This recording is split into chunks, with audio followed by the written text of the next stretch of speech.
Inabot ng 12 oras bago idineklarang fire out ang sunog sa isang bodega ng dental supplies sa Malabon. Naging pahirapan daw ang pag-apula dahil nagkaubusan ng tubig. Balitang hatid ni James Agustin. Alas 11 na kagabi, makapal na usok pa rin ang nanggagaling sa nasusunog na warehouse sa barangay Tinajeros, Malabon.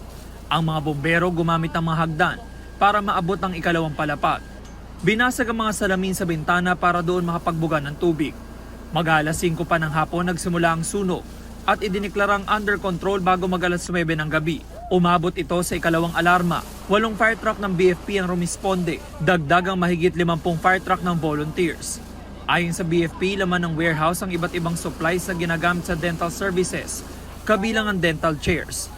Sobrang laki po ng apoy at nahirapan po yung mga bumbero natin na makapasok po dahil yung contained space niya, posibleng malagay po sa panganib yung mga bumbero po natin. Naubusan pa ng tubig ang ilang fire truck. Ang pinakamalapit na fire hydrant sa gilid na bahagi ng warehouse, hindi raw gumagana. Ang ginawa po ng ating mga firefighter, nag-iigib na lang po talaga sa mga malalapit na hydrant po dito sa Tinajeros. Nakalabas naman ang 6 na stay-in na empleyado ng warehouse. Base po doon sa nauna po natin na-interview yung pong mga stay-in po, una po nilang nakita po yung apoy sa yung usok sa kanang bahagi po ng building po ng warehouse po. Ayon po sa kanila, mga nagpuputokang mga wiring po ang kanilang narinig bago po magkaroon ng sunog. Pasado alas 5 kaninang umaga o mahigit 12 oras bago tuluyang naapula ang apoy. Inaalam pa ang halaga ng pinsala. James Agustin, nagbabalita para sa GMA Integrated News.